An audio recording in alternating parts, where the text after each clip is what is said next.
Karena di sini juga nggak lebih mudah hidupnya.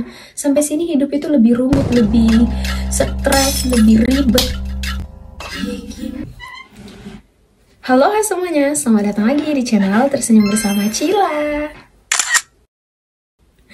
Terima kasih untuk kalian yang sudah nonton video-video aku. Terima kasih juga untuk kalian yang sudah subscribe dan share seluruh video aku ke semua sosial media kalian. Terima kasih banget buat support kalian. I love you. Ich liebe dich. Nah, jadi kalau bukan yang bahasa intim gitu ngomongnya, ich hab dich lieb. Also, makasih banget buat teman-teman yang udah kirim feedback, respon positifnya, yang bilang konten aku bermanfaat buat kalian. Terima kasih banget.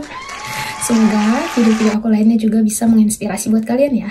Dan di video kali ini aku mau bahas beberapa pertanyaan yang udah disampaikan oleh teman-teman yang banyak banget nih nge-DM aku di Instagram, di Messenger, bahkan sampai ke WhatsApp pribadi aku. Waktu kakak pertama kali au pair itu bahasanya udah ngerti ya.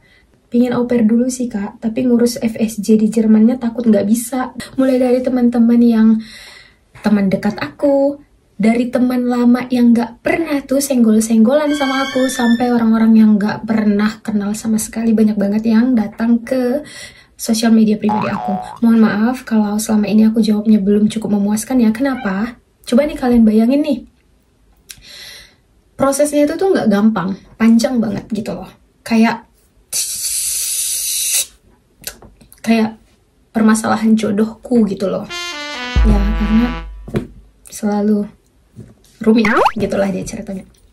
Nah, terus kalian berharap aku ngejawab kalian semuanya secara detail. Coba nih kalian bayangin nih, kalian yang datang itu ada berapa orang? Ada banyak banget. Aku kalau hitungin mungkin ada sampai 100 orang nih, nggak tahu juga nih. Ya itu sebenarnya karena sempat video TikTok aku viral ya waktu aku ngambil visa. Tapi jujur, aku emang terniat banget ngebantu teman-teman yang pengen ke Jerman, terutama buat yang terkendala di masalah biaya. Tapi bukan berarti aku bisa ngejelasin ke kalian satu persatu secara privat. Aku juga di sini banyak kerjaan, aku juga punya planning mau konsisten di YouTube gitu kan. Jadi kalau kalian nih ada yang tanya ke aku bilang tonton di YouTube, dan banyak banget tuh yang jawab, aduh aku malas banget ngeliatin YouTube. Ya gimana gitu loh, kalian mau dijelasin tapi males. Gak usah males, gak usah ke Jerman kalau males gitu. Karena di sini juga nggak lebih mudah hidupnya. Sampai sini hidup itu lebih rumit, lebih stres, lebih ribet. Ya gimana, dari segi bahasa aja kita udah stres ya kan. Gitulah deh ceritanya. So, jadi di video kali ini aku mau bikin semacam video questions and answer, Q&A. Aku mau jawab beberapa pertanyaan yang udah aku pilih dari teman-teman. Semoga pertanyaan ini juga menjawab pertanyaan teman-teman lainnya. Gitu dia. Tapi sebelum kita lanjutin videonya, jangan lupa kalian subscribe dulu buat yang belum subscribe, dan di-share dulu nih videonya ke seluruh sosial media kalian supaya makin banyak yang nonton dan aku juga makin sering nih buat video, makin rajin. Karena ini aku udah hampir 3 minggu ya terakhir kali aku upload video. Oke, kayak gitu kita langsung aja ya. Nah, ini pertanyaan yang paling banyak nih yang aku dapatin. Gimana sih cara ke Jerman? Saran dong, caranya gimana gitu ya. Gimana cara kerja ke Jerman? Jadi ke Jerman itu tuh ada 3 nih peluang dari Indonesia yang bisa kita ikutin. Yang pertama namanya itu adalah au pair. Ini tuh yang paling gampang. Kenapa? Karena dari syarat bahasa pun sangat gampang sekali. Ini adalah level bahasa yang paling rendah. Nah, yang kedua itu ada namanya FSJ atau BFD. Dan yang ketiga ada namanya Ausbildung. Nah, Ausbildung inilah yang merupakan seperti program studi profesi nih, emang udah pasti nih yang bisa kita ambil nantinya untuk bekerja di sebuah perusahaan atau bekerja secara karyawan tetap. Nah, ini itu juga membutuhkan level bahasa yang sangat lebih tinggi. Makanya aku ngambil au pair dulu dari Indonesia karena level bahasanya itu tuh paling mudah gitu dia. Nah, kalau kalian pengen, kalian itu cari di internet banyak-banyak informasi. Jangan ngarepin informasi dari orang doang. Orang nggak bisa tuh standby ngejawabin pertanyaan kalian, ngejelasin kalian semuanya, nggak bisa gitu ya. Terus itu sampai ada yang nanya ke aku, Sinta, aku pengen banget nih ke Jerman, tolonglah Sinta, gimana caranya? Bantulah aku Sinta, tolonglah, please. I'm not nothing here. Aku ini nggak apa-apa di sini loh. Aku ini nggak bisa ngebantu orang untuk berangkat ke sini, nggak bisa. Aku cuma bisa kasih informasi ke kalian. Nah, selebihnya kalian harus usahain sendiri gitu ya. Nah, jadi untuk au pair itu sendiri, aku udah ada jelasin di video sebelumnya cara untuk ngelengkapin dokumen-dokumennya. Nah, karena Jerman ini adalah luar negeri, jadi segala urusan untuk kita berangkat ke sini itu berkaitan dengan yang namanya kedutaan. Nah, jadi kalau kalian mau lihat tuh syarat-syarat dari program yang udah aku ucapin, itu kalian boleh kunjungin website kedutaan Jerman di Indonesia. Di dalam website kedutaan itu semua informasi ada. Jadi kita nggak boleh malas. Nah, kenapa aku selama ini menunda 3 tahun untuk berangkat ke sini ya? Karena aku malas mencari informasi. Itu dia, aku cari informasi di tempat yang salah juga sih. Waktu itu aku cari informasi tapi tempatnya salah, jadi aku nggak dapat tuh yang bisa memberikan aku pencerahan gitu deh ya. Nah, dan satu lagi nih, kok emang dari awal itu ya pengen ke Jerman itu tuh nggak mudah jalannya. Aku tuh sampai 3 tahun nih menunggu. Jadi waktu itu aku sempat mikir kayak gini nih, berdamai sama diri aku dan sama Tuhan. Tuhan, kali ini aku memang mau yakinin diri aku untuk berangkat. Jadi kalaupun nanti aku gagal, nggak apa-apa, aku akan ikhlas. Tapi tolong selama proses ini aku butuh bantuanmu juga Tuhan. Tolong bantu kalau aku bisa berhasil. Aku nggak mau gagal gitu kan. Aku nggak mau gagal.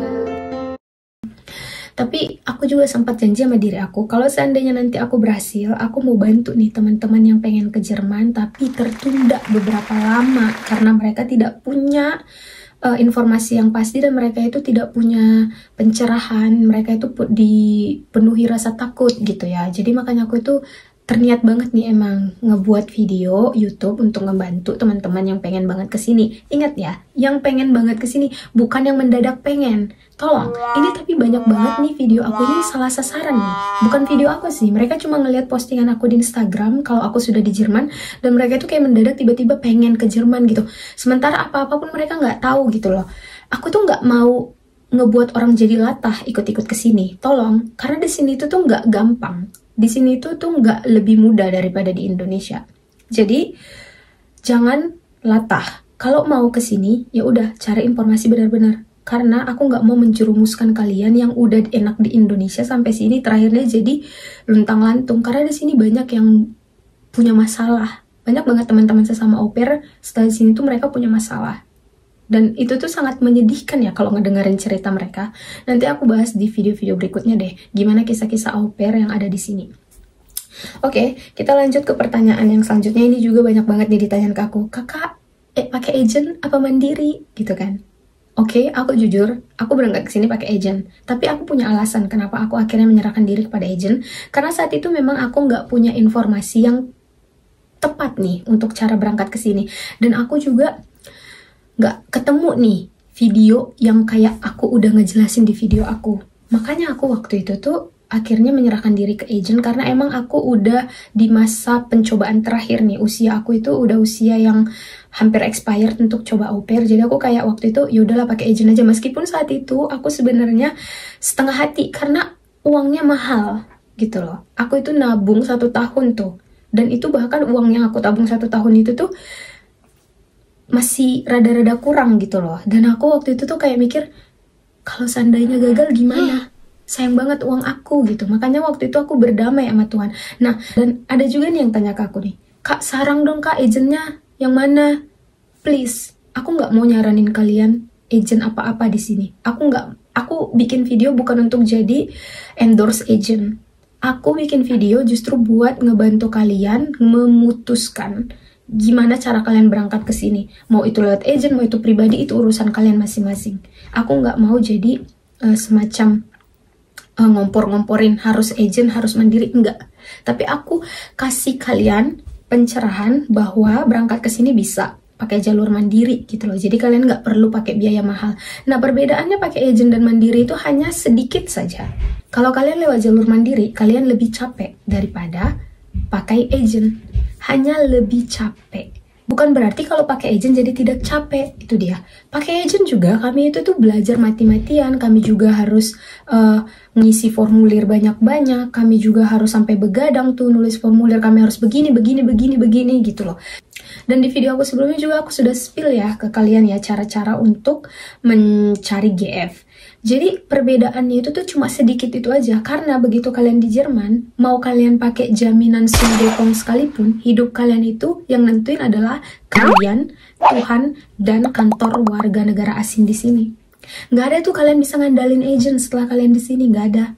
Nggak bisa segampang itu gitu. Jadi semuanya di sini tuh kalian harus urus sendiri. Makanya kalau kalian berhasil menghadapi tantangan dari Indonesia, pasti kalian di sini pun bisa berhasil gitu.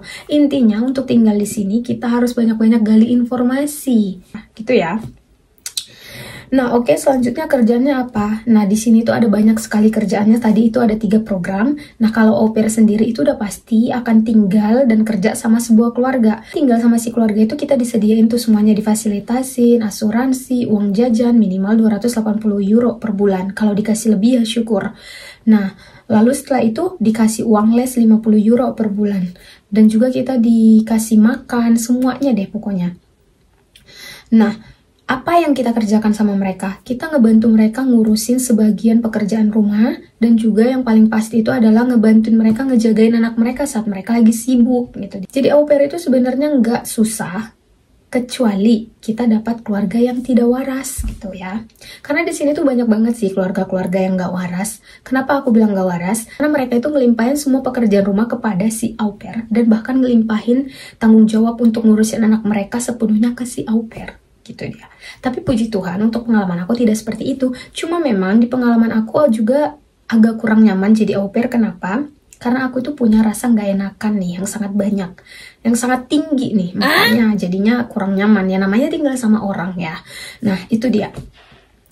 Dan satu lagi nih, yang paling penting untuk jadi au pair, kita itu harus hati-hati. Kalau kita dapat keluarga yang gak baik, itu kita tiba-tiba diusir dari rumah mereka secara mendadak. Jadi yang paling penting di sini adalah kita memang harus bisa kuasain bahasa mereka. Jadi saat kita punya masalah, kita bisa lebih mudah mengatasinya.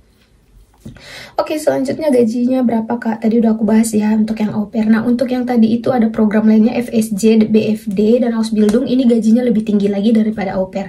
Nah, kalau FSJ dan BFD sendiri, ini programnya sama ya, sama-sama kerja relawan.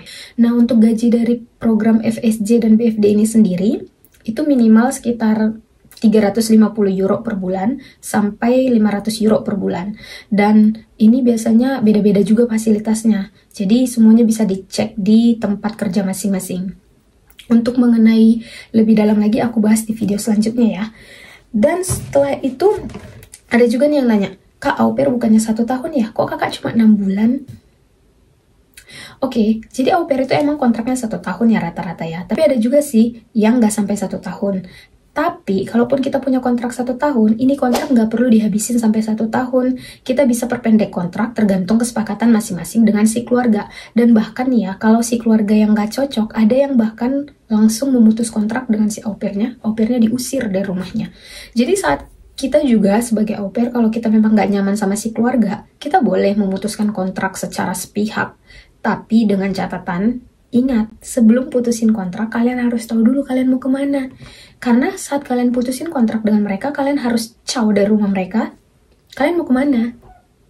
Itu tuh yang paling penting. Makanya saat kita sudah bisa bahasanya, kita itu lebih mudah. Setelah kita au pair, kita itu bebas. Kita mau ngelamar bidang apa aja terserah kita, tapi semuanya itu adalah membutuhkan kemampuan bahasa. Dan itu juga di sini semuanya kita lamar sendiri. Nggak ada tuh yang namanya pakai bantuan-bantuan orang lain. Ya mungkin kalau punya teman bisa dibantuin sama teman ya.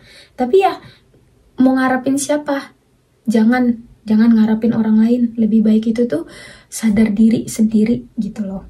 Karena di sini juga semua orang punya kesibukan masing-masing. Oke, kita masuk ke pertanyaan selanjutnya. Bahaya nggak sih Kak ke Jerman itu? Nah ini nih pertanyaan yang emang paling perlu untuk disampaikan ke teman-teman semua yang masih di Indonesia. Bahaya atau enggaknya di sini tuh semuanya tergantung kita dan tergantung nasib. Jadi untuk yang namanya kekerasan di sini tuh sih aku belum pernah terlalu dengar ekstrem ya, tapi memang ada beberapa kasus, tapi sedikit sih, nggak sampai kayak di negara tetangga kita yang sampai mukanya disetrika, sampai dibunuh gitu ya. Belum pernah sih aku dengar, tapi nggak tahu, mungkin aku yang kurang informasi. Tapi yang paling penting itu sini tuh kekerasan itu adalah kekerasan mental ya, dimana si keluarga itu kayak yang aku bilang tadi, mereka nggak waras, jadi mereka itu ngasih beban terlalu berat kepada au pairnya. Kalau bahaya lain-lain itu tuh minim banget ya, yang namanya juga kita jalan-jalan sendirian di luar itu tuh nggak ada tuh, yang namanya kita sampai hilang apa itu tuh nggak ada, jarang banget. Makanya dibilang dari Indonesia kita perbanyak informasi, jadi sampai sini kita itu nggak terlalu bingung lagi gitu ya. Nah, ada nih yang nanyain juga ke aku, Kak, baiknya aku au pair dulu apa langsung FSJ nih, Kak? Nah, ini tergantung kalian masing-masing. Dari Indonesia, kalian kemampuan bahasanya gimana? Sebenarnya kalau aku sih lebih suka au pair dulu, kenapa? Karena setelah kita di sini, kita ngelamar FSJ itu tuh lebih mudah gitu. Jadi, untuk cara melamar FSJ kayaknya aku bahas di video berikutnya lagi aja ya. Nah, jadi setelah kita di sini pokoknya semuanya itu sebenarnya lebih mudah. Kalau kita mau pindah program itu tuh lebih gampang. Yang penting kita sudah bisa komunikasi bahasa Jerman. Itu aja sih. Oh iya, ini juga nih pertanyaan paling penting. Biaya berangkat ke sini. Banyak banget nih yang tanya ke aku, Kak, berapa sih, Kak, biaya yang dibutuhin untuk berangkat ke sana? Nah, ini aku spill untuk au pair ya. Jadi itu yang paling penting, itu biaya yang akan kita keluarin adalah biaya paspor. Ini udah pasti Rp350.000. Dan ini biaya les, ini terserah tergantung tempat les kalian masing-masing. Ini bervariasi. Kalau kalian belajarnya cepat ya bayarnya nggak banyak. Tapi kalau kalian juga belajar otodidak ya kalian nggak keluar duit apa-apa gitu kan.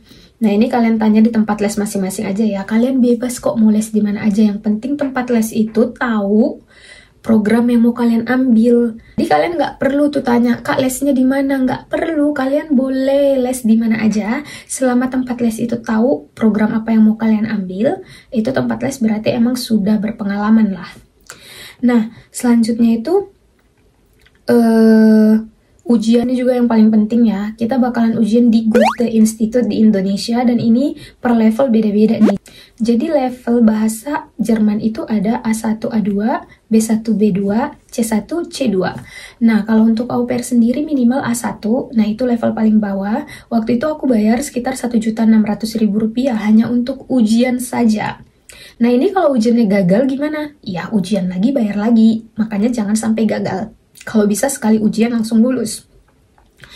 Nah, biaya selanjutnya adalah tiket pesawat. Ini juga random ya, tergantung harga tiket saat itu. Nah, kebetulan waktu aku berangkat harganya murah banget, cuma Rp4.700.000. Nah, selanjutnya itu biaya visa au pair. Nah, kalau visa au pair ini sendiri harganya €75 per visa. Dan ini kita bayarkan dalam bentuk rupiah di kedutaan saat kita ada janji temu, saat kita interview. Jadi saat harga euro lagi turun, maka kita bisa bayar lebih murah di rupiahnya. Nah, ini juga nih ada pertanyaan lain lagi nih. Ini suka insecure, Kak, kalau udah bicara biaya, apalagi kalau belum ada kerjaan, masih freelance. Terus lihat ada prospek kalau visa bakalan ditolak lagi. Jadi harus gimana nih, Kak? Gitu kan. Ya. Semuanya adalah resiko. Untuk berangkat ke sini tuh kita harus siap terima resiko. Jadi kalau nggak siap terima resiko, jangan ke sini gitu loh. Tapi kembali lagi ya, kalau kita emang yakin, kenapa enggak gitu. Yang penting kita maksimalin aja, nggak ada usaha yang sia-sia. Jadi itu dulu ya untuk Q&A hari ini. Semoga infonya bermanfaat buat kalian. Jika kalian masih ada pertanyaan lagi, silakan tulis di kolom komentar. Dan sebelum aku tutup videonya, aku mau bacain satu pesan nih ya, yang sangat penting buat kalian semuanya. Nah, ini ada yang ngechat ke aku kan kayak gini, Kak, waktu kakak pertama kali au pair itu bahasanya udah ngerti ya? Belum. Jadi waktu aku datang ke sini itu tuh aku belum pinter ngomong bahasa Jerman. Jadi aku coba bisa ngomong apa yang udah aku hafal di kepala.